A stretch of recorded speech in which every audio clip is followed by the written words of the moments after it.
What are sets? Sets are a set is a well defined collection of object. एक objects का group कर लो, grouping कह सकते हैं इसको।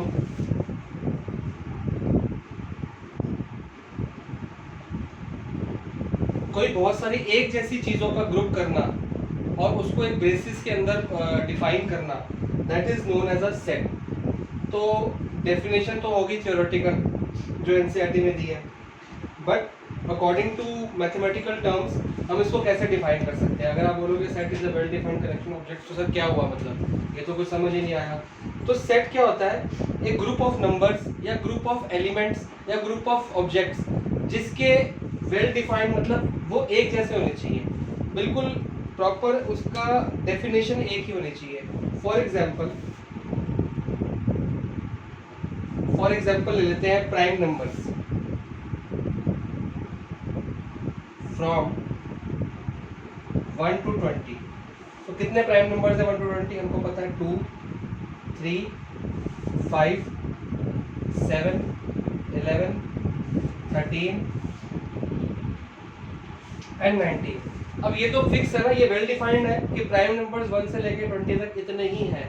तो अगर मैं इसको साथ में ऐसे लगा दूं, these are not brackets, brackets are like this is known as open bracket and this is known as closed bracket। ठीक है, इसको ओपन ब्रैकेट कहते हैं, इसको क्लोज ब्रैकेट कहते हैं। इन दोनों में फर्क क्या है वो आपको 11th क्लास में पता लग जाएगा। एक चैप्टर है लीनियर प्रोग्रामिंग, उसके अंदर आप open bracket and close bracket का फर्क जान जाएंगे। But these are not brackets, these are braces. तो सेट्स को जब भी आपने रिप्रेजेंट करना है तो आप इस फॉर्म में रिप्रेजेंट करेंगे ब्रेसेस के अंदर। अब ये एक ग्रुप ऑफ नंबर्स है, ग्रुप कलेक्शन ऑफ ऑब्जेक्ट्स या ग्रुप ऑफ नंबर्स। किसका group of numbers? Prime numbers. तो इसको मैंने ब्रेसेस के अंदर कर दूंगा तो ये क्या बन जाएगा? Set of all. Set of all हमेशा लिखते हैं प्राइम नंबर्स बिटवीन 1 या फिर ऐसे लिख सकते हो आप बिटवीन 1 to 1 and 20। ठीक है, तो सेट्स को रिप्रेजेंट, सेट आपने देख लिया कि एक प्रॉपर ग्रुप ऑफ नंबर्स या प्रॉपर ग्रुप ऑफ एलिमेंट्स जिसकी डेफिनेशन एक ही हो। क्या डेफिनेशन है इसमें? प्राइम नंबर के दीज आर प्राइम नंबर्स। लेकिन इसमें एक और चीज भी आ जाती है कि डेफिनेशन तो हो और वो सारी के सारे, अच्छा ये क्या होते हैं? ये तो सेट्स हो गए, ब्रेसेस हो गया आपके, ये पूरा का पूरा टर्म क्या हो गया? एक सेट हो गया। बट ये क्या है इसके? These are known as elements of set. Sets के अंदर जितने भी नंबर्स आते हैं ना उसको एलिमेंट्स बोला जाता है, उसको नंबर्स नहीं बोला जाता। लेकिन क्या ऐसी भी तो चीजें हो सकती हैं जो, अब सेट्स की डेफिनेशन के अंदर एक बहुत इंपॉर्टेंट चीज आती है कि सेट सिर्फ उसी नंबर का बन सकता है या सिर्फ उसी एलिमेंट्स का बन सकता है जो यूनिवर्सली सबके लिए एप्लीकेबल हो। यूनिवर्सली सबके लिए एप्लीकेबल हो, जैसे कि प्राइम नंबर्स। क्या यूनिवर्सली प्राइम नंबर्स 1 से लेकर 20 इतने हैं? यस, यूनिवर्सली आप पूरे वर्ल्ड में किससे पूछोगे प्राइम नंबर्स बिटवीन 1 to 20, सबका आंसर यही रहेगा। तो मतलब ये सेट्स में रिप्रेजेंट हो सकती है। अगर मैं बोलूं कि आप अपनी क्लास के मोस्ट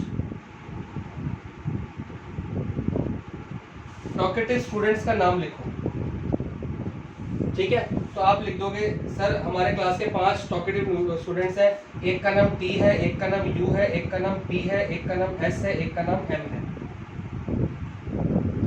क्या मैं इसको सेट्स में रिप्रेजेंट कर सकता हूँ? नहीं, क्योंकि ये यूनिवर्सली एप्लीकेबल नहीं है। आपकी क्लास के टॉकेटिव स्टूडेंट्स ये आपने लिखे हैं, ये अकॉर्डिंग टू यू है, अकॉर्डिंग टू यूनिवर्स नहीं है। तो क्या पता आपके हिसाब से ये हो, लेकिन आपके टीचर के हिसाब से ये हो, ये वाले बच्चे हो, ये बच्चों के नेम्स है बेसिकली। ठीक है, तो आपके हिसाब से देखो ये जो ये एक assumption है, मोस्ट टॉकेटिव स्टूडेंट्स को फिक्स नहीं कर सकता, यूनिवर्सली फिक्स नहीं हो सकते कि यही होंगे। आपके हिसाब से ये 5 बच्चे हैं, क्या पता टीचर कहती हो ये हो, या कोई और स्टूडेंट हो, या प्रिंसिपल के हिसाब से ये अलग अलग हो। तो दिस टाइप ऑफ जो यूनिवर्सली एप्लीकेबल नहीं होते चीज़ें, उसको हम सेट्स में रिप्रेजेंट नहीं कर सकते। फॉर एग्जाम्पल, एक एग्जाम्पल लेते हैं। क्या ये, आज हम सिर्फ सेट्स की डेफिनेशन समझेंगे, क्वेश्चंस पे ध्यान नहीं देंगे। Odd natural number less than 10, आपने इसको सेट्स में रिप्रेजेंट करना है और मेरे को बताना कि है कि नहीं। ऑड नेचुरल नंबर्स,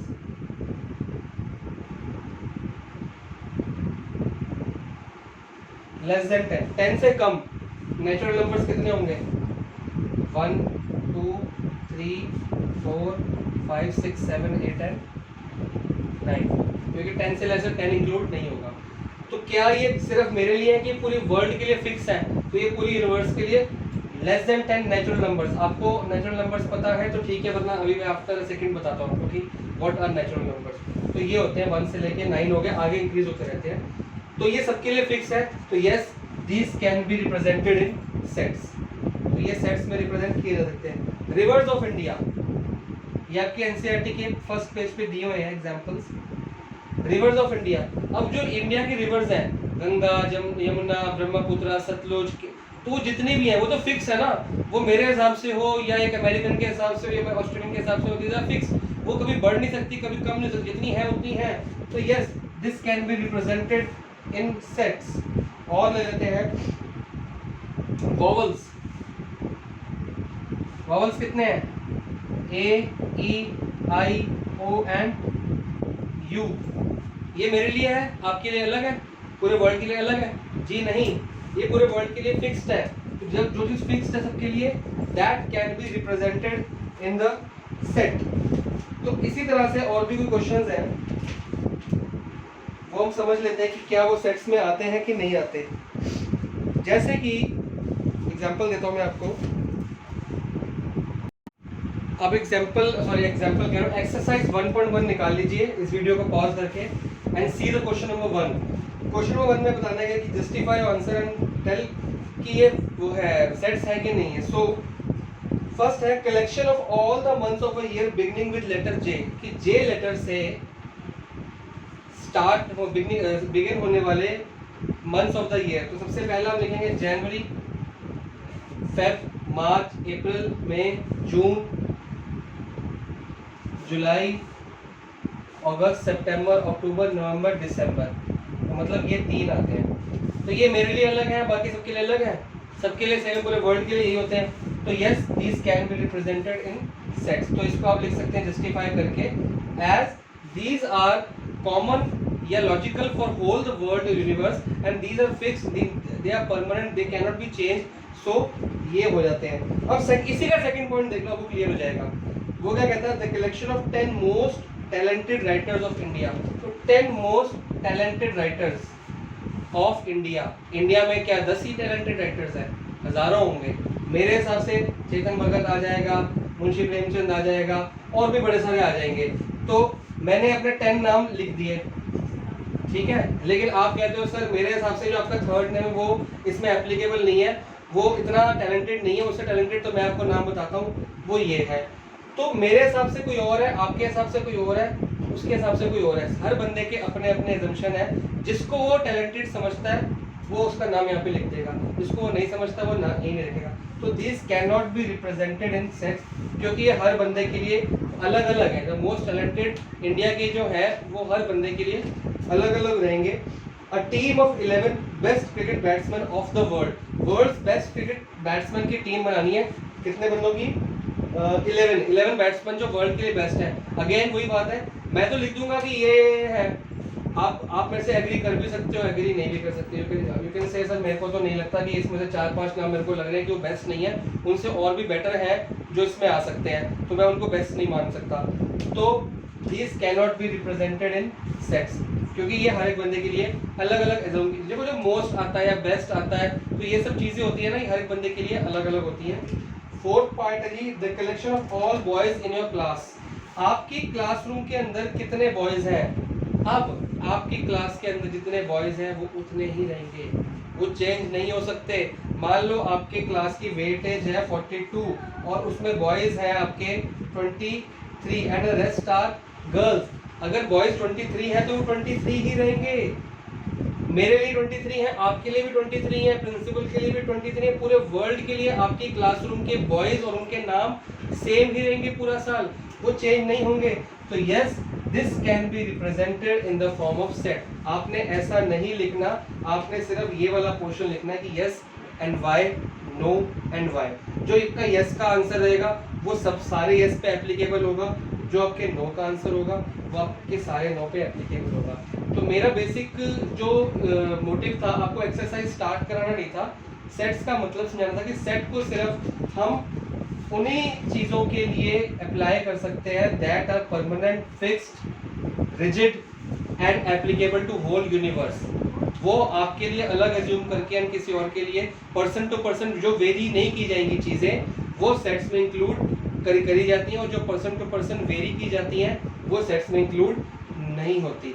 अब सेट्स को लिखने का तरीका कैसा है, इस पे थोड़ी सी विचार करते हैं। एक बात याद रखना, जो मैं अभी आपको बताने लगा हूँ वो आपके ना ही 11th में बल्कि 12th में भी काम आएगा। Whole 11th and whole 12th में आपकी चीज़ें काम आने वाली है। अगर आपके पास पूरी 11th में या पूरी 12th में कहीं भी कैपिटल एन लिखा आएगा, इसका मतलब क्या होता है? एन का मतलब होता है the set of all natural numbers. Now what are natural numbers? Numbers होते हैं 1 से लेके 2, 3 to infinity. All positive numbers starting from 1 to infinity, ये सारे क्या हैं आपके नेचुरल नंबर्स। ठीक है, इसी तरह से आपके आ जाएंगे होल नंबर्स। ये बुक में नहीं है, आपके बुक में सिर्फ नेचुरल है, होल नंबर्स नहीं है। तो लिखा जाएगा the set of all, what are whole numbers? ये सारे के सारे सेम, साथ में जीरो इसमें ऐड हो जाएगा बस। अगर इसमें जीरो भी ऐड कर देंगे, ये बहुत इंपॉर्टेंट इन्फो है जो आपके 11th एंड 12th में हर चैप्टर में काम आने वाली है। ठीक है, अगला चैप्टर है रिलेशन फंक्शन, तो उसके लिए तो बहुत ज़्यादा काम आएगी, आगे ट्रिगो में एंड एवरीथिंग में काम आएगी। सो ये सेम टू सेम। ठीक है, मतलब क्या हुआ कि नेचुरल नंबर छोटा हो गया और होल नंबर उससे बड़ा हो गया। As whole number includes natural number, तो होल नंबर के अंदर नेचुरल नंबर आते हैं। देखो एक इक्वेशन बच्चों से 6th 7th में आप लोगों ने, शायद आपको याद हो, 6th 7th के बच्चों को मैंने मैथ्स पढ़ाई तो उनमें थी, उसमें था every natural number is a whole number. Is it true? Yes, because all natural numbers are whole number, but every whole number may और may not be a natural number. Yes, every whole number is not a, can not be a natural number because zero whole number है, वो natural number नहीं है। So every natural number वो whole number के अंदर आता है, but every whole number natural number के अंदर नहीं आते। क्या फर्क आ जाता है? जीरो का। जीरो क्या है, बाकी सब नेचुरल नंबर के अंदर आ जाएंगे, और एक जीरो ही अलग है जो होल नंबर और नेचुरल नंबर को डिफरेंशिएट करता है। नेचुरल नंबर होल नंबर में सिर्फ जीरो का फर्क होता है। ठीक है, फिर आपके पास आ जाते हैं फ्रैक्शंस कर, इंटीजर्स, सॉरी। तो इंटीजर्स को हम क्या करते हैं?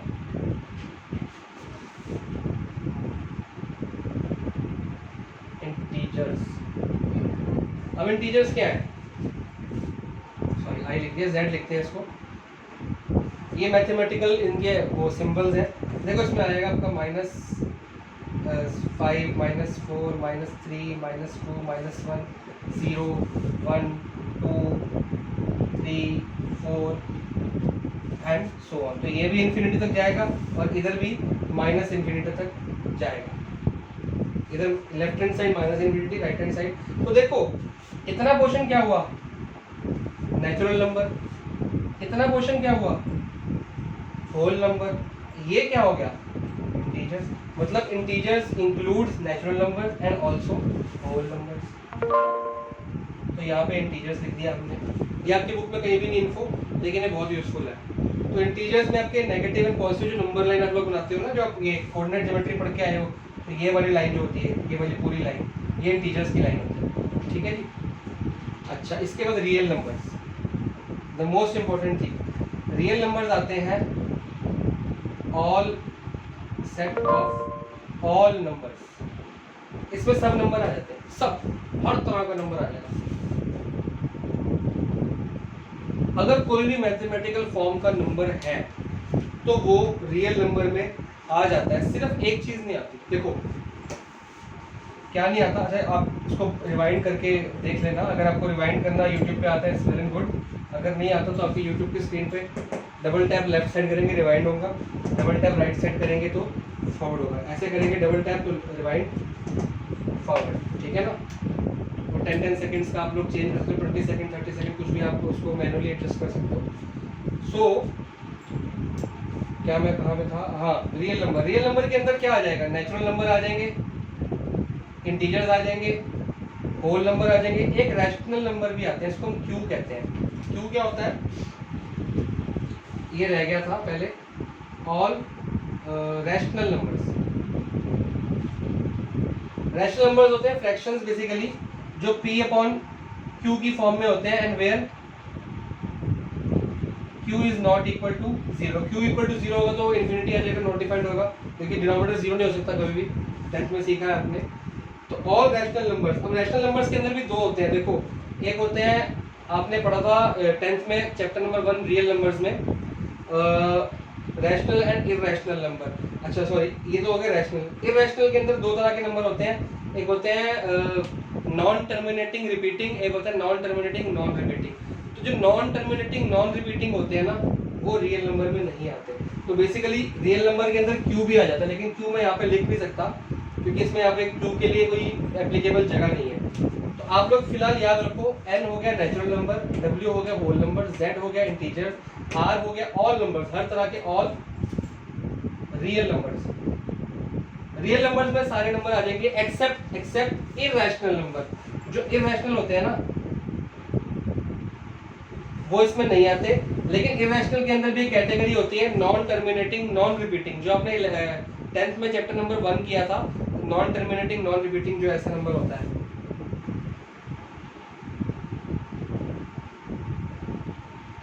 या फिर 1.33 का बार, तो ये non terminating and non repeating है, sorry non terminating and non repeating ये वाला होता है। और ये वाला कौन सा होता है, नॉन टर्मिनेटिंग बट रिपीटिंग, ये रिपीट हो रहा है 3 3 3 3 3 3, ये नॉन टर्मिनेटिंग एंड रिपीटिंग है। ये non terminating and non repeating है, तो ये वाला रियल नंबर में नहीं आता, ये वाला रियल नंबर में आता है। तो आपको फिलहाल इस डिटेल में नहीं जानना, ये सब जो आपको मैंने बताया 12th के लिए काम आता है आपको, इररेशनल रैशनल के बारे में। फिलहाल आप समझो ऑल रियल नंबर्स हो जाते हैं इसके अंदर, इररेशनल इंक्लूड नहीं करने आपने, and Q is all rational numbers. तो अब ये जो मेरे लिए है, ये मेरे लिए भी है, आपके लिए भी सेम है, पूरे वर्ल्ड के लिए सेम है। These are rigid, these are fixed, these are theorems, इसको कोई चेंज नहीं कर सकता। तो these all can be represented in sets, ठीक है। अब सेट्स को रिप्रेजेंट करने के कितने मेथड्स होते हैं, बेसिकली दो मेथड्स हैं।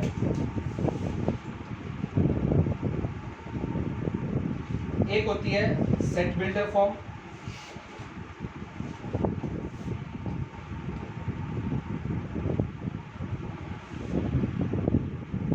एक होती है रोस्टर फॉर्म।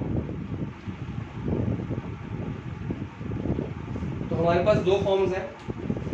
ये चैप्टर बहुत इंपॉर्टेंट है 11th के लिए भी और 12th के लिए भी, क्योंकि 11th में अभी आपको ये पढ़ रहे हो, आगे प्रोबेबिलिटी पढ़ेंगे एंड स्टैट्स पढ़ेंगे।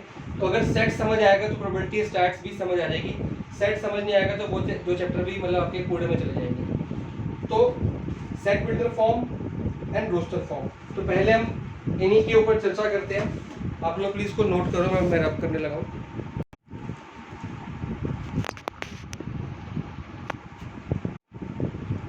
तो ये दो फॉर्म्स हमने स्टडी की, roster form and set builder form. तो हम एक ही सेट को यहाँ पे भी और यहाँ पे रिप्रेजेंट करेंगे, ताकि आपको दोनों में कंपैरिजन भी हो जाए और समझ भी आ जाए। तो पहला सेट हमने लिया है सेट ऑफ वॉवल्स। तो रोस्टर फॉर्म में सबसे कॉमन चीज़ क्या है, आपको ब्रेसेस लगाने हैं, ब्रेसेस लगाने हैं। अब रोस्टर फॉर्म, अच्छा सेट्स को रिप्रेजेंट करने के लिए हम एक कैपिटल लेटर यूज़ करते हैं। क्या यूज़ करते हैं, कैपिटल लेटर ABCD। हम यहाँ पर वॉवल्स है तो हम V यूज़ कर लेते हैं। जो सेट्स को रिप्रेजेंट करता है या सेट्स का नाम, नेम ऑफ द सेट के लिए क्या करते हैं हम, एक कैपिटल लेटर यूज करते हैं, उसको हम कहते हैं सेट का नाम, ठीक है। तो यहाँ भी V रख देंगे। क्या होगा, ब्रेसेस, वॉवल्स कितने हैं जी, A E I O and U। यहाँ पे एंड लिखने की जरूरत नहीं पड़ती। These are known as elements of the set, मैं बता चुका हूँ आपको, क्लियर। अब इसकी जितने भी एलिमेंट्स, कितने एलिमेंट्स हैं इसमें, बेसिकली 5 एलिमेंट्स हैं। सबके बीच में मैंने क्या लगा दी, कॉमास। तो ये कॉमास लगाने बहुत ज़्यादा ज़रूरी है। ताकि इसमें कंपैरिजन हो सके कि ये अलग है, ये अलग है। अगर आप कॉमा नहीं लगाओगे तो ये एक ही एलिमेंट बन जाता है। अगर ऐसे लिखोगे तो ये एक एलिमेंट है, ये सेकंड एलिमेंट है। बट इसमें 1 2 3 4 5 तो कॉमास आपको डिफरेंशिएट करेंगे कंसेक्यूटिव एलिमेंट से, ठीक है। तो रोस्टर फॉर्म होगी सेट ऑफ वॉवल्स अगर लिखना है तो v इज इक्वल टू ये सेट बिल्डर फॉर्म। देखो अच्छा ये एक चीज याद रखनी है, सेट बिल्डर फॉर्म में ये सब कुछ सेम आ गया, ब्रेसेस आएंगे, लेकिन इसमें ऐसा नहीं लिखा जाएगा, इसको एज अ स्टेटमेंट लिखी जाएगी। यहाँ पे एक स्टेटमेंट आएगी जो सेट को बिल्ड करने के लिए काम आती है। ये एक सेट है, ये रोस्टर फॉर्म है। सेट बिल्डर फॉर्म एक स्टेटमेंट होगी जिससे सेट बन सकता है, ये वाला। तो इससे पहले ये क्या रही होगी, तो पहले लिखेंगे x। देखो बाहर आएगा कैपिटल लेटर, अंदर स्मॉल में आएगा, ठीक है। ये जो साइन होता है इसको हम कहते हैं सच दैट। अगर आपने रीड करना है ना, इस साइन को कहते हैं, रेशियो नहीं कहते इसको, सच दैट कहते हैं।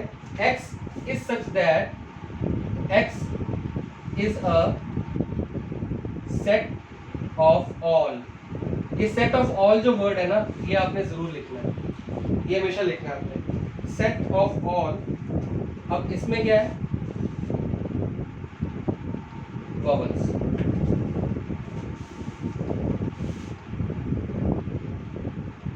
ठीक है जी, तो ये आपका हो गया सेट बिल्डर फॉर्म। तो है वही चीज, सेट ऑफ वॉवल्स, ये आपको रिप्रेजेंट कर दिए रोस्टर फॉर्म में। x is such that x is a set of all vowels number. x क्या है, सच दैट कि x वॉवल्स के अंदर आता है। तो वॉवल्स कितने आपके ये, तो अगर आपका ये साइन आता है तो इसको आप सच दैट रीड करेंगे। अगर आपका ये साइन आता है तो आप लिखेंगे बिलोंग्स टू, मतलब बोलेंगे। इसका मतलब होता है बिलोंग्स टू, और इसका मतलब होता है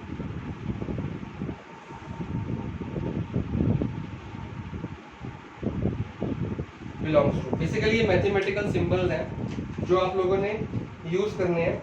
एक क्वेश्चन और करते हैं, एक थोड़ा सा एग्जांपल और लेते हैं किस चीज का।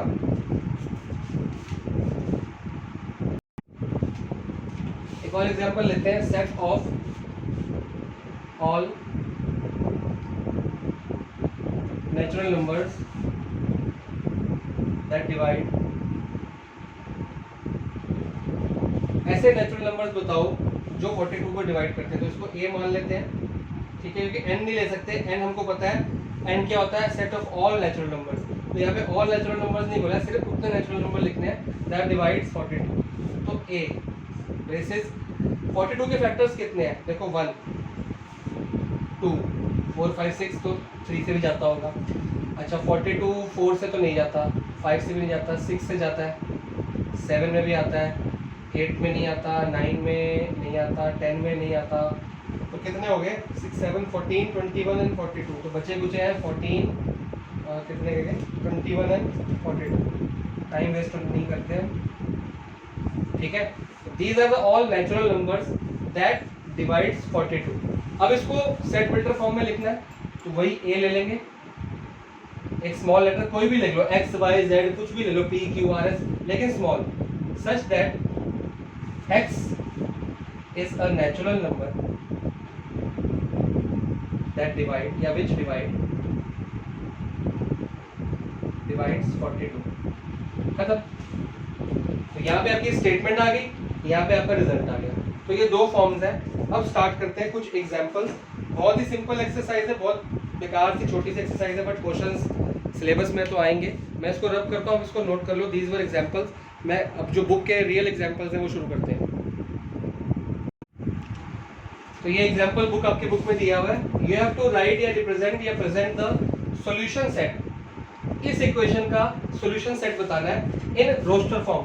जो बुक में मांगी गई है वो रोस्टर फॉर्म मांगी गई है, लेकिन हम क्या है, हम दोनों फॉर्म्स करेंगे क्योंकि हमको सीखना है। We are at the stage of learning. तो सॉल्यूशन सेट निकालते हैं। पहले इस इक्वेशन को सॉल्व किया जाता है। स्प्लिटिंग द मिडिल टर्म करेंगे। -2 का फैक्टर हो जाएगा plus 2x minus x. Splitting the middle term 10th में सीख के आए, तो +2 माइनस एक्स कितना हो गया, ठीक हो गया। तो फैक्टर्स लेंगे तो ये आ जाएगा x + 2 एंड x -1। ठीक है जी। स्प्लिटिंग द मिडिल टर्म, तो x के आंसर कितने आ गए? Therefore x is equal to -2, 1। ठीक है, तो ये आपका सॉल्यूशन हो गया। किसका सॉल्यूशन हो गया? इस इक्वेशन का सॉल्यूशन ये है। अगर अब इसको रोस्टर फॉर्म में लिखना है तो क्या रिप्रेजेंट करेंगे? इसको x ले लो कैपिटल, इज इक्वल टू क्या हुआ? -2, 1। ये आपका 1 मार्क का क्वेश्चन था, लेकिन ये मांगा नहीं है ये वाला, लेकिन आपको बता देते हैं। आपको अगर लिखना है तो आप कैसे लिखेंगे? x such that x is a solution of x square plus x minus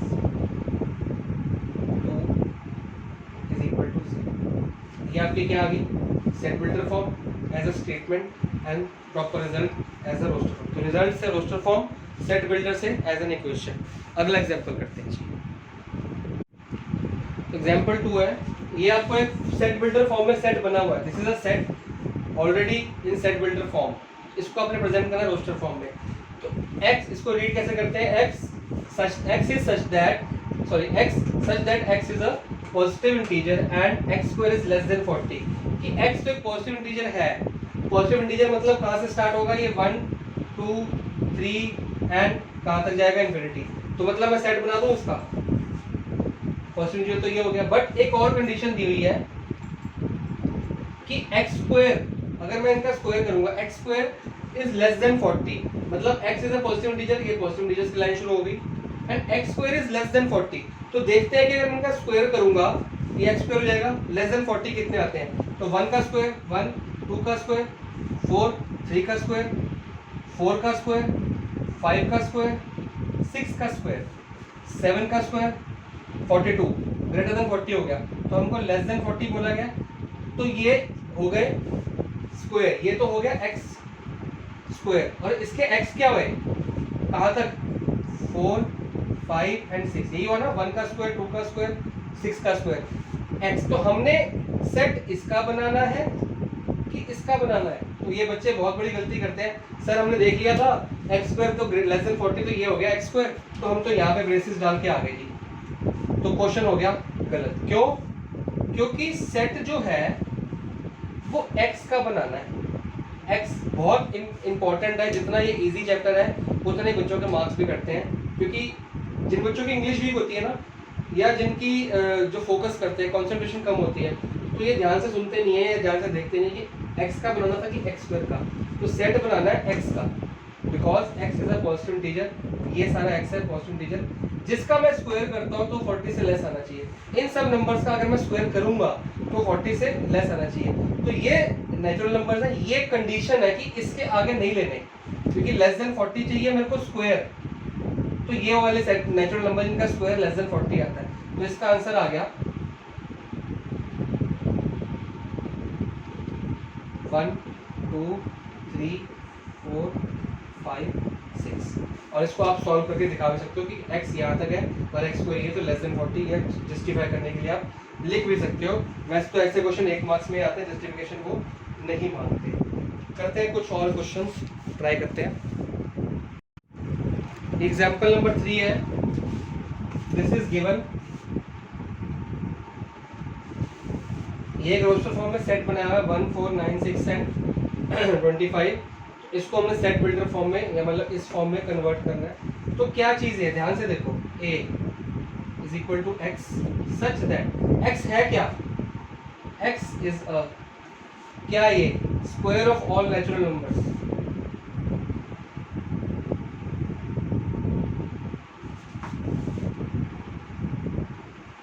कहाँ तक? ये तो आगे तक जा रहा है ना, डॉट डॉट डॉट मतलब इन्फिनिटी तक जा रहा है, तो मतलब पूरी इन्फिनिटी तक है, तो यहाँ पे क्लोज कर देंगे। अगर ये यहाँ पे मतलब होता, आप मान लो 49 तक होता, तो हम लिखते हैं all natural numbers less than 7, नहीं सॉरी लेस देन 8, क्योंकि 7 का तो ले लिया ना हमने।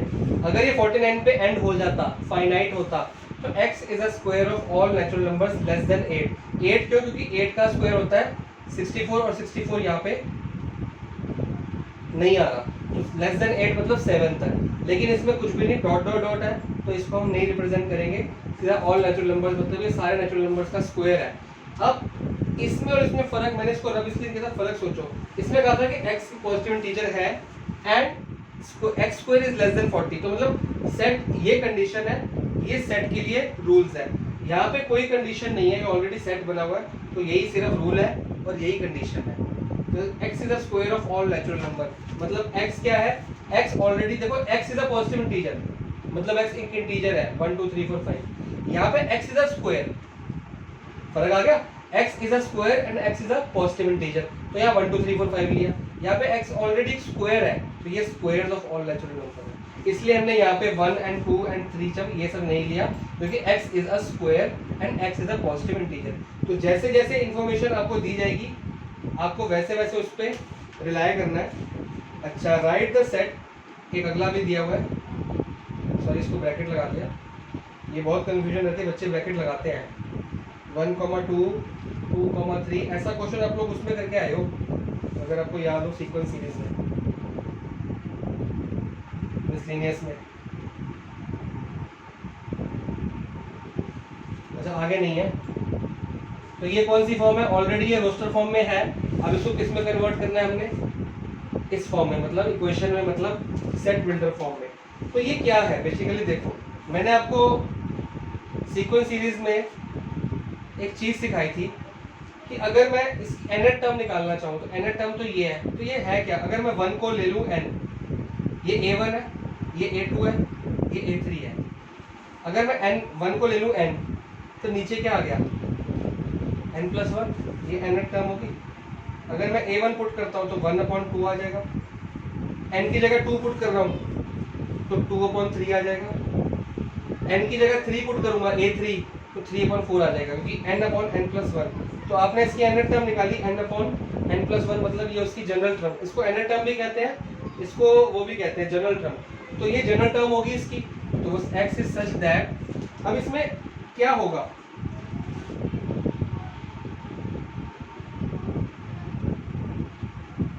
n/n+1 मतलब यहाँ पे अगर 5 है तो यहाँ पे n+1 5+1 6 है, 5/6 6/7 कहाँ तक। लेकिन अब अगर मैं इसको इतना लग के छोड़ दूँ तो ये तो चला जाएगा all natural numbers, x is equal to ये फॉर ऑल नेचुरल, जो इन्फिनिटी तक जा रहा है, लेकिन इन्फिनिटी तक नहीं जा रहा, कहाँ तक जा रहा है, जहाँ पे n की वैल्यू कहाँ तक है 6 तक। तो इसको ऐसे लिखा जाएगा, where n is a natural number, कहाँ से, बिलो 6 या बिलो 7 कर सकते हो आप लोग, और इसको एक कर सकते हैं and x is less than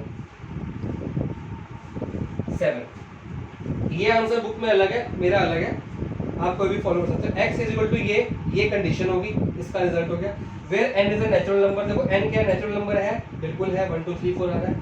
अच्छा, and x is less than 7, कि x को लेस देन 7 क्यों लिखा है, क्योंकि लेस देन 7 में 7 इंक्लूड नहीं होता। अगर मैं ऐसे कर सकता हूँ तो ये आ सकता है, तो मैं ऐसे करूंगा तो 7 इंक्लूड हो जाएगा, लेकिन 7 इंक्लूड नहीं है, देखो ये n+1 है, n नहीं है, हम ये n की बात कर रहे हैं, n इज अ, कंफ्यूज मत होना, n is a natural number. तो जब n नेचुरल नंबर है तो n 6 लास्ट, हमारा n कहाँ तक गया, ये लास्ट कहाँ तक गया 6, तो 7 नहीं ले सकते, तो लेस देन इक्वल टू 7 नहीं लिया, तो लेस देन 7 ले सकते हो, या ले सकते हो s, ये लिख सकते हो less than and equal to 6, मतलब 6 से कम और 6 भी आ गया उसमें, तो 6 तक आ गया। और एक और चीज ले सकते हो कि 1 से शुरू हो रहा है, x लाइज बिटवीन 1 एंड 6, जिसमें 1 भी इंक्लूड कर रहे हो और 6 भी इंक्लूड कर रहे हो, ठीक है जी। तो ये 3-4 चीजें, आप इसको ये लिख दो, ये लिख दो, ये लिख दो, कोई फर्क नहीं पड़ता, लेकिन यहाँ इक्वल टू का साइन साथ में लगेगा, x 1 से लेके 6 के बीच तक जाता है। तो आप इनमें से कोई भी इंफॉर्मेशन लिख सकते हो, मर्जी आपकी है, मार्क्स नहीं कटने वाले, हर एक बच्चे का अपना अपना वो रहेगा कि क्या लिखना है क्या नहीं लिखना।